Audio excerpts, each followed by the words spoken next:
Welcome to Through the Corporate Glass, a podcast that explores career choices. We dive into the latest trends in tech careers, demystify industry roles, spotlight startups, and even explore unconventional paths outside the industry. Join us for authentic conversations that will challenge your assumptions and inspire you to think differently. Welcome to another episode of Through the Corporate Glass. I'm your host, Ashwini. How is AI being applied to traditional industries?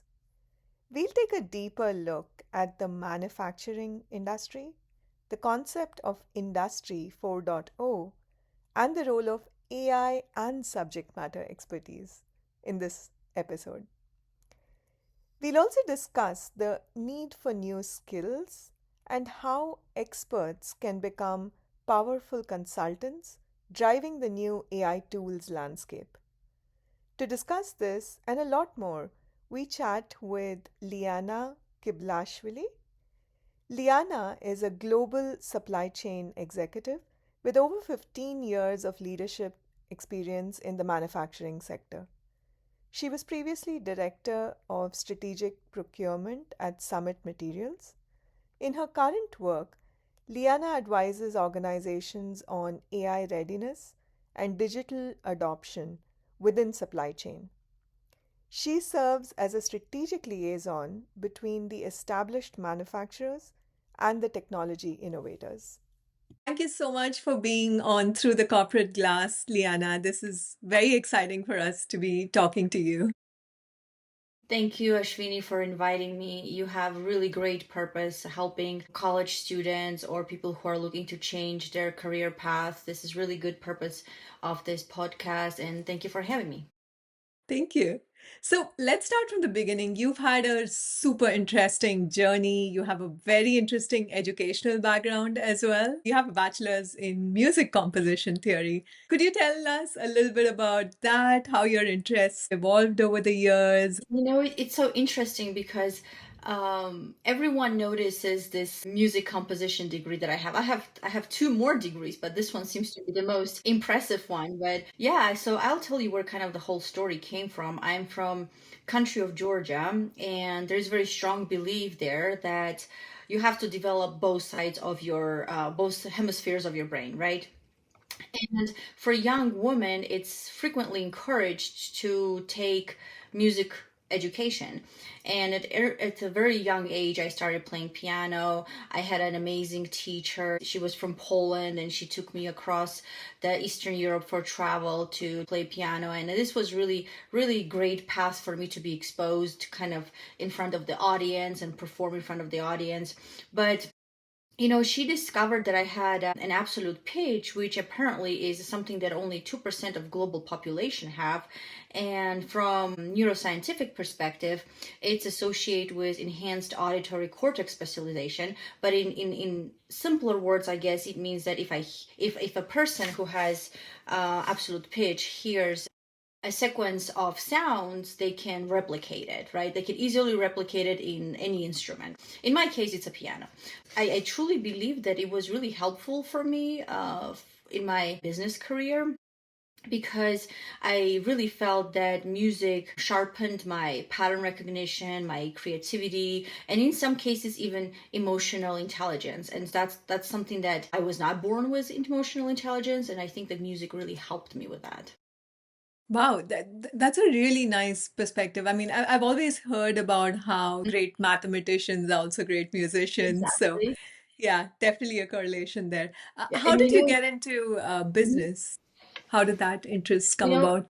again, culturally, you can have, like where I come from, you have to have both. So you have to be in a business world, and at the same time, you have to have some kind of music as a hobby or as something to do kind of part time.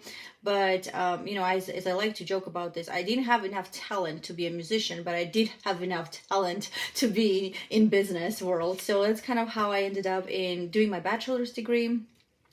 And that's kind of how my life led me to move to Germany, because I wanted to continue studying. And from that point on, my life took its natural progression. My career, I got my first job, I got promoted quickly, and eventually moved to US. And over time, I expanded my scope from local to truly global manufacturing footprint, and covering things like inventory management, logistics, procurement, distribution, some portions of operations. That is really interesting because you've been in manufacturing for many years now, right? And you mentioned a bunch of different roles as well. Do you see these different roles as just natural progressions that happen? Did you have to pick and choose specific roles? I think I was maybe drawn to being specifically in supply chain. And what comes to mind is when I was maybe 13, 14 years old, I started buying some goods and equipment for my father's small business in Georgia. And as I'm trying to remember what I used to buy, it was some commercial grade tire threading machinery, some pneumatic wrenches, what else? Maybe vulcanization presses. So all of that was part of what I was doing for my dad, and that's kind of how I learned to speak German without any teachers. I learned German just by Wow. conducting business, and this was my informal training for supply chain, and that's kind of how I developed skills in supplier negotiations, logistics, and just global business acumen. So it was my practical exposure to supply chain mechanics well before I started anything in business.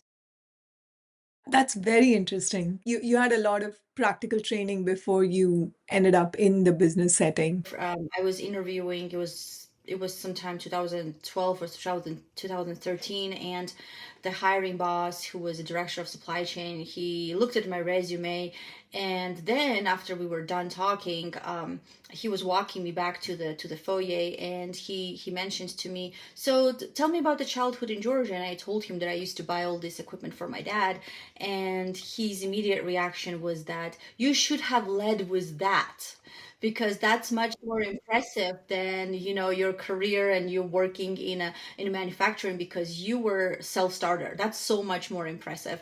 I remember that conversation with him, and we still keep in touch. We have great relationship, and sometimes some things that are part of our resume are not as impressive for certain people than what we have done outside of our resume, right?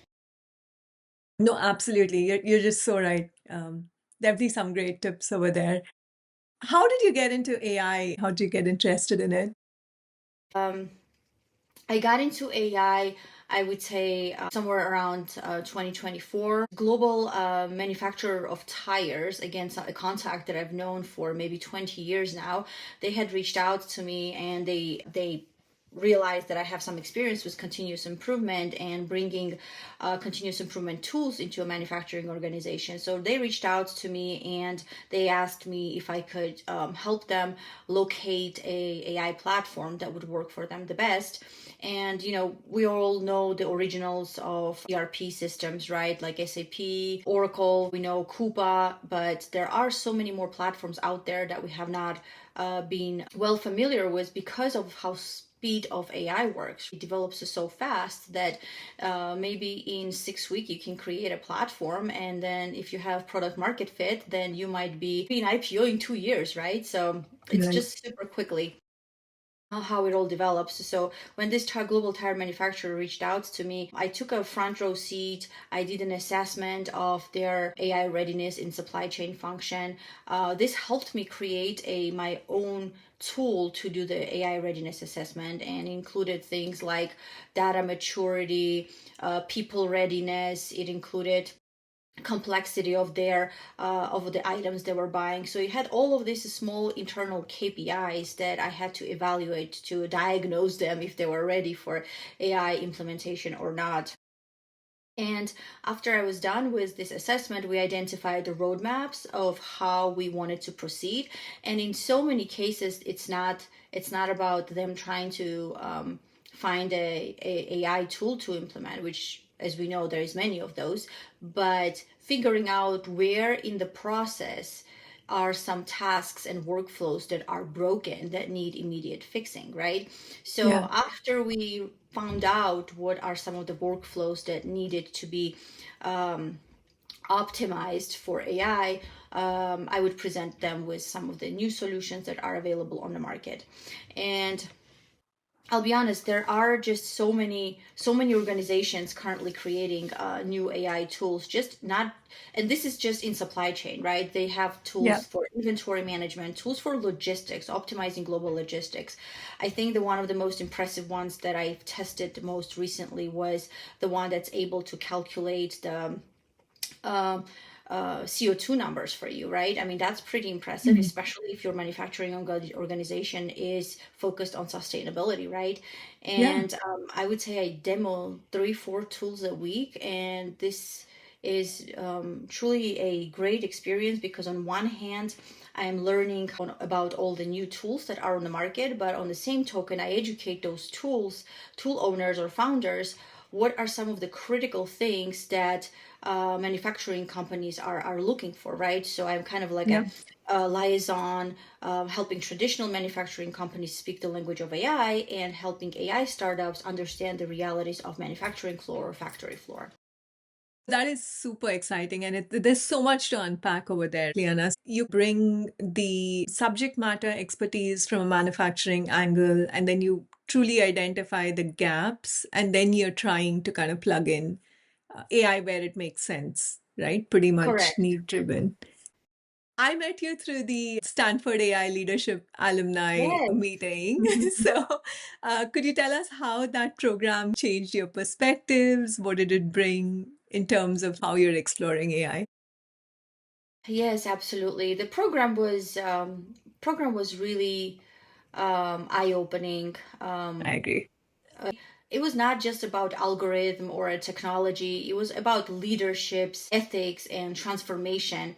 We all know what AI can do for us, but now let's ask a question: what we want AI to do for us. Like, we know AI's capabilities, but how do we adapt AI to our life? And we all know that we're still discovering so many things about Gen AI on a daily basis. So being part of this program, it was a great program. The case studies were amazing. It was truly eye-opening. What I liked also the most about this program was that it brought together a fairly large and very diverse group of people. And that's something that I truly enjoy. And it kind of gives you an idea how being a leader in a world of AI can impact so many different groups of people, right? From software engineers to academic PhDs, right, to CEOs, to logistics engineers. I mean, it's just so complex. And also, it was so global, right? We had people from so many different countries, and I truly enjoy that. And those were some of the relationships we build with people that would not naturally meet, right, in our everyday lives. So it was truly inspiring program, and I think faculty was pretty amazing too. Yeah, absolutely. Couldn't agree more. You're absolutely right. I think the program content keeps evolving. The main idea and the structuring and the diversity that you mentioned, all of that is like really great. And I think one of modules where when we could implement the when we could talk about how we would implement in our everyday life the some of the Gen Yes. AI tools.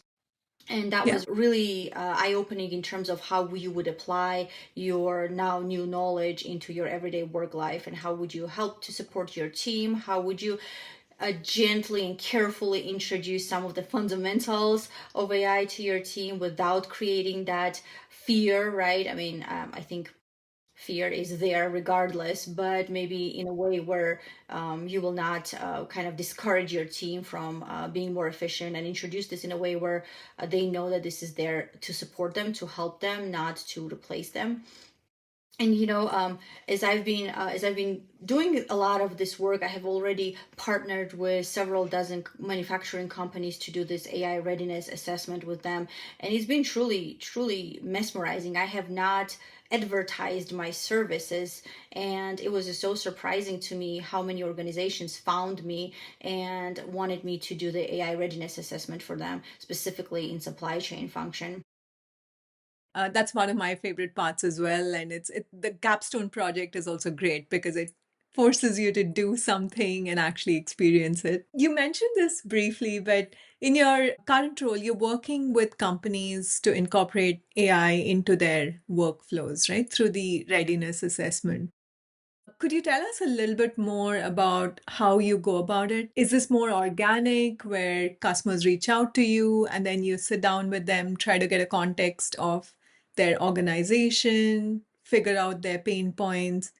How do you go about this? Yes, so I would say as organizations reach out to me to do the AI readiness assessment for them, I look at their current processes, data quality, their digital infrastructure, so which tools they currently have, what ERP they're using. And of course, one of the most critical things is identifying readiness across people, processes, and technology. And people comes as number one. You want to do the introduction of AI tools in a more gentle way because not everybody understands the difference between automation and augmentation. So it needs to be a process. So you don't frighten your team for them to start, updating their resumes and trying to find another job, right? Yeah. And the next step would be opportunity mapping. So you pinpoint high impact use cases like spend analysis, contract review, supplier risk scoring, and automated sourcing. So you basically identify which part they want to not just automate but augment, right? So finding out which areas of their processes they need most help, and it's possible that they will say all of the above, right? We want it in spend analytics, we want it automating in creating purchase orders, we want automation in supplier risk scoring, and we want automations in contract management. It's possible that they will say all of the above. I had an experience with PCB manufacturer who said, I have 25 people of supply chain department, and I just want to keep the logistics people, but everyone else needs to go, so help me replace all of them. So that has also happened to me. The Right. next step would be selecting the tool once the first two steps have been completed and we have identified that, okay, now we fixed all the big problems and we can now start evaluating AI tools, and we start demoing those that seem to have the most close solution to the manufacturing company. And obviously, we match the needs with some AI powered procurement and supply chain solution, and we compare capabilities, cost, and ease of integration. And I do all of that for the manufacturing companies. We kind of do a total cost of ownership analysis, and if there is a monthly subscription fee or task completed, because there are AI tools that will take your data from your ERP and they will work with that data, but they will not send anything back to your ERP. So they will Mm. work outside, offline with your data very quickly, help you to find solutions that will drive the optimization in logistics, that will drive savings in procurement, they will drive strategy in category management. So there are tools that would do that, but it will be like one-time solution, right? Not going back and forth between ERP and the bolt-on solution that we're talking about. And final step would be an implementation roadmap, right? The follow-ups, understanding what the 1 year plan looks like, 2 year plan looks like, what are some tangible savings, not just in terms of not in things from the tool, right? And that's one of the things that I appreciate the most is putting KPIs next to these AI tools so that Absolutely. we understand that did we get that return on investment? Did we realize the savings or efficiencies that we were looking forward to capturing? Yeah, that is phenomenal, Liana. I mean, I love how thorough it is, and it captures the entire life cycle and completely in the context of your field, right? Like, so you've kind of tailored it completely to what makes sense to manufacturing. Yes, Um, yes, thank you. And yeah, as I think about it, where do we get some of the data? I feel like finding the right information about what's happening with AI can be a little bit challenging.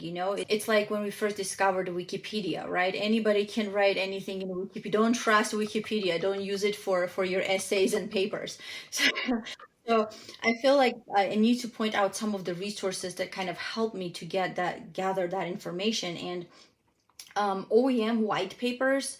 For example, Siemens, Schneider Electric, GE, they write and share their real world deployment in things like predictive maintenance, digital twins, production scheduling. So it's really useful to read some of those OEM white papers. And then, of course, some academic programs. MIT shares a lot of good information.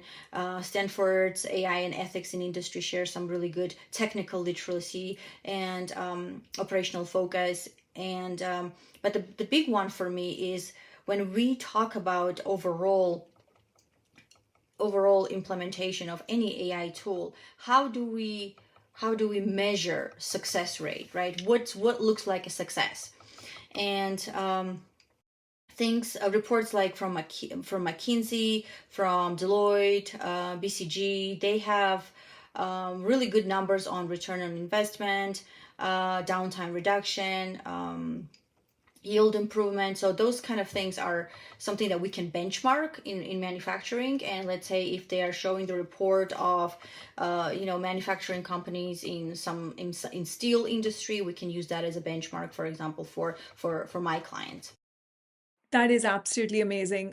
Liana, I will request you for these links and we'll put it in the show notes for our listeners so they know the legitimate sources as well. Appreciate that a lot. I think there's also a lot of value in someone like you bringing in this expertise and outside in view sometimes to the organization because you have a more holistic picture of every process and everything that's going on, right?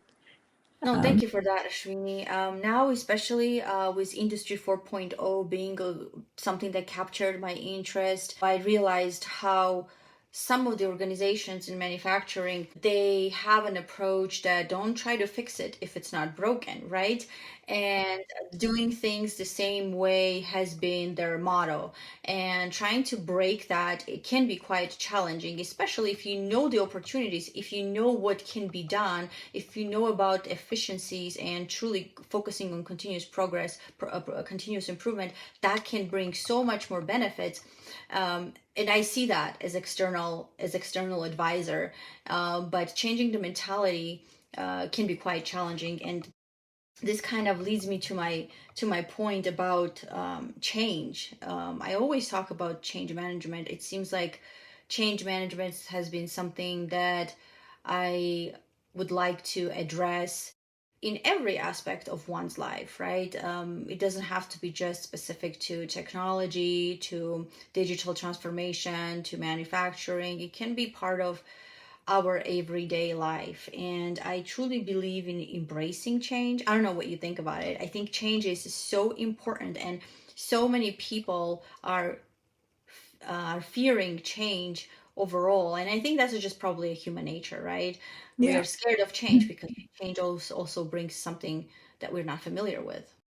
No, I absolutely agree with you. I mean, I think there's this saying that change is the only constant thing in life, right? It's one of the first things that we'll have to deal with before we can think about any new technology or any new kind of transformation.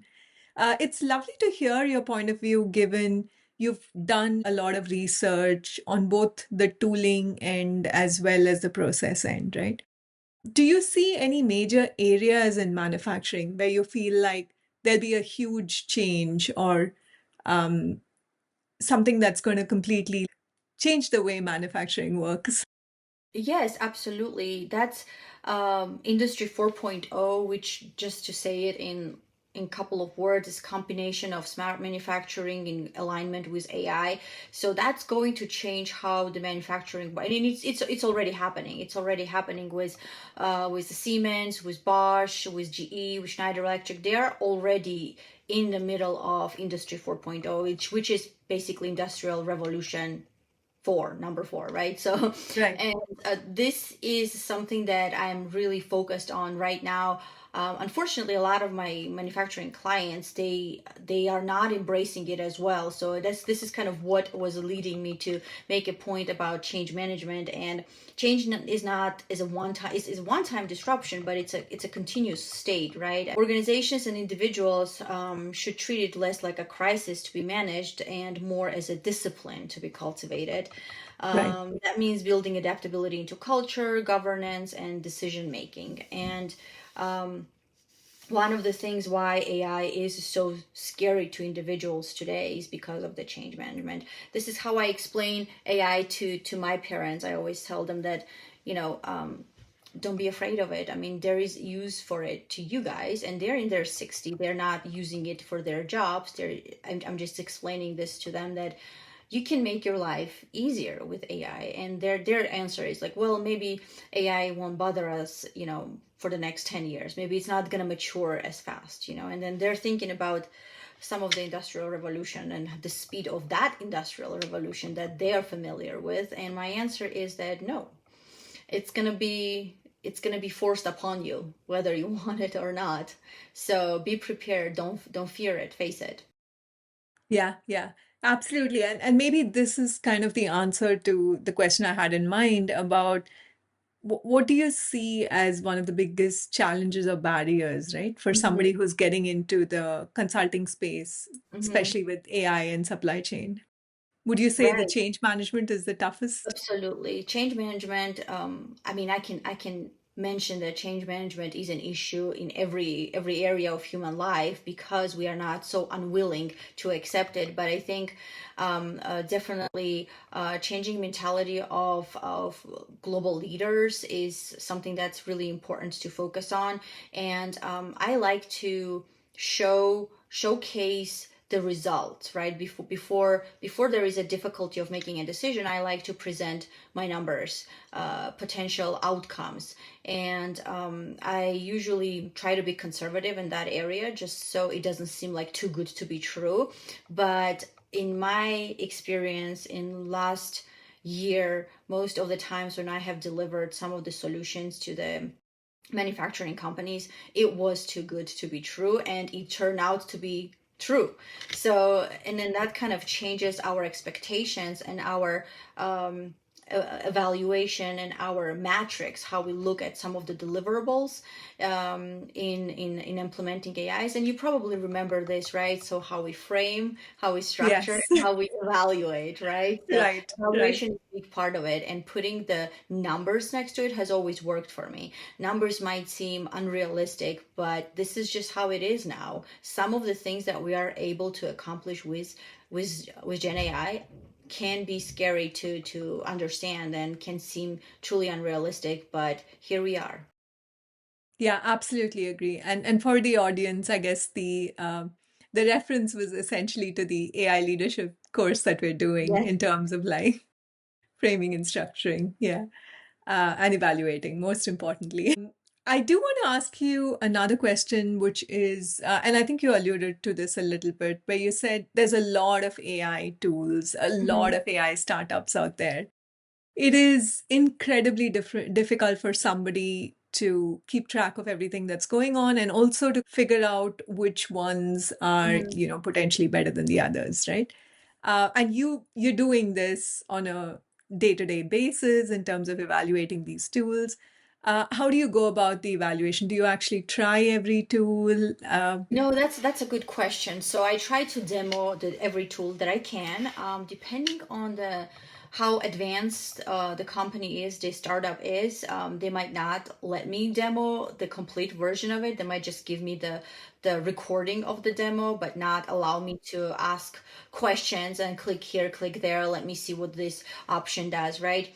I like to do a full understanding of what companies' capabilities are.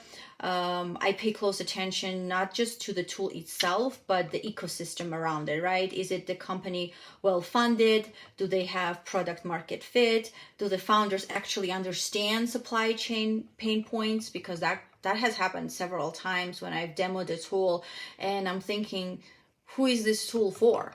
Because it doesn't solve any of the issues in manufacturing, right? So that's why I noticed that some of the founders who found the new Gen AI tools, they might be not subject matter experts. They are really good at sales, and they have chief commercial officers who are really good at presenting the tool, but it's not necessarily an industry solution. So I like to look at things like that. And then, there are tools out there who have gone through Series A funding, Series B, Series C. They have already accomplished Series C funding, which means that they have done their market product fit, right? I mean, they have succeeded in that.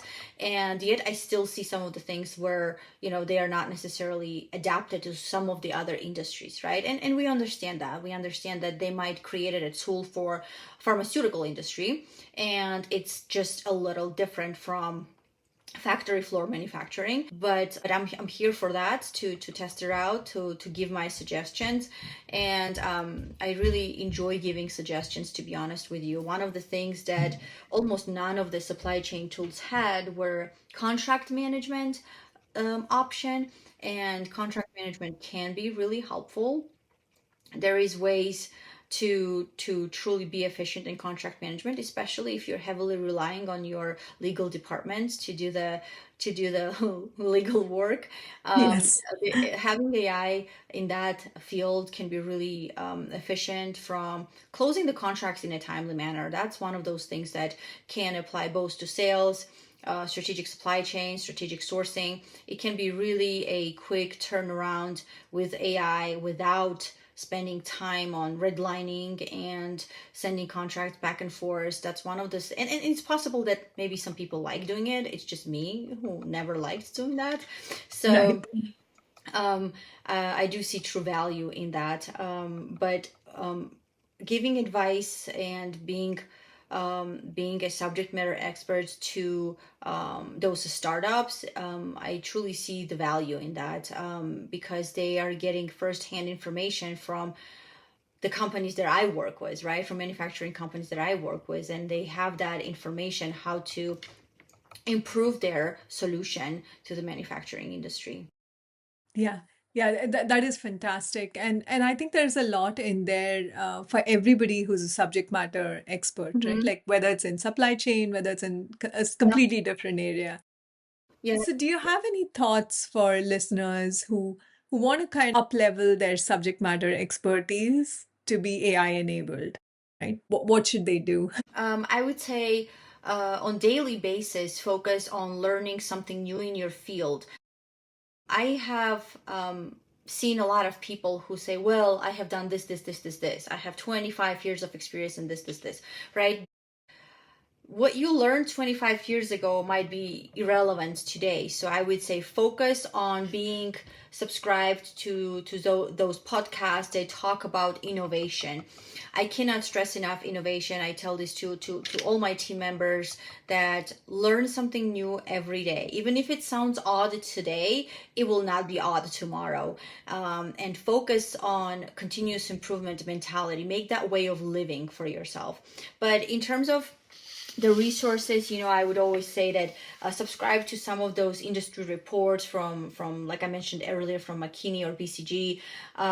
Look at some of the LinkedIn groups like AI in manufacturing or Smart 4.0, and some of the industrial AI platforms. Look up some of those, and I'll share the links with you. And Okay. just stay up to date. You don't have to read it religiously every single day, but even if you find one thing that you did not know yesterday, that's already a win.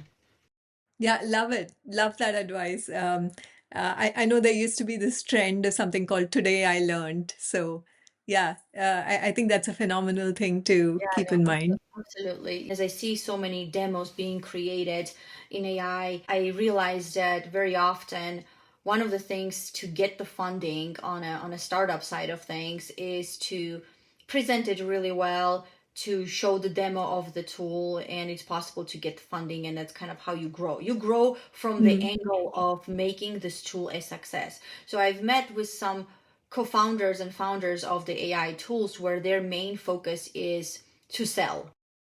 Their main focus is to, they come from SaaS sales, and that's kind of what their mindset is, right? So I would say for those people who want to bring some of the subject matter expertise into the world of AI startups, you can always offer your services, your subject matter knowledge to those companies, because if you see that the founder or co-founder is not experienced in the what the tool offers, basically they know how to sell it, but they're not experienced in what the end user or customer would need. Offer your services, offer your help to them, because that ultimately will mean that when their finished product is ready to be presented to the end user or final customer, it's going to be more mature. It's going to be truly adapted to that particular industry, to that particular function, right? If you see that founders are, for example, a pharmaceutical company or medical company or medical patient data AI company, and they come from just sales and they don't have kind of knowledge of that particular industry, offer them help. We don't need any more AI tools that do nothing for us. Let's just make AI tools a success from the beginning. And there is so many billions of dollars, especially in 2024 was, I think, the last data that I saw being invested in AI tools. We want them to be well spent money. That was actually a brilliant perspective. Thank you so much for that. I would say to your audience of college students, you're in school, you're studying every day. That's all you do. Keep the mentality of continuous improvement when you graduate. And I say this to everyone who's close to me, that if something scares you, face it. So if in this case AI scares you, face it, learn about it, be ahead until it comes and becomes mandatory upon you, right? So be prepared for it, and focus on continuous education. Read something every day. Fantastic. Thank you so much, Liana. This was a really fun conversation, and I think a very, very, very meaningful one. So thank you so much for being on the podcast. Thank you, Ashvini. I look forward to having more conversations with you. We should do this maybe next year, so I can kind of give you a report of what have I done since last time we were on the podcast. Would love that. Thank you, Thank you. Ashvini. Thank you for listening. If you enjoyed this episode, please like and subscribe to our channel on YouTube or on any podcast platform. Follow us on LinkedIn at Through the Corporate Glass. You can leave us a comment on YouTube or send us feedback via our website, throughthecorporateglass.com. We would love to hear your feedback.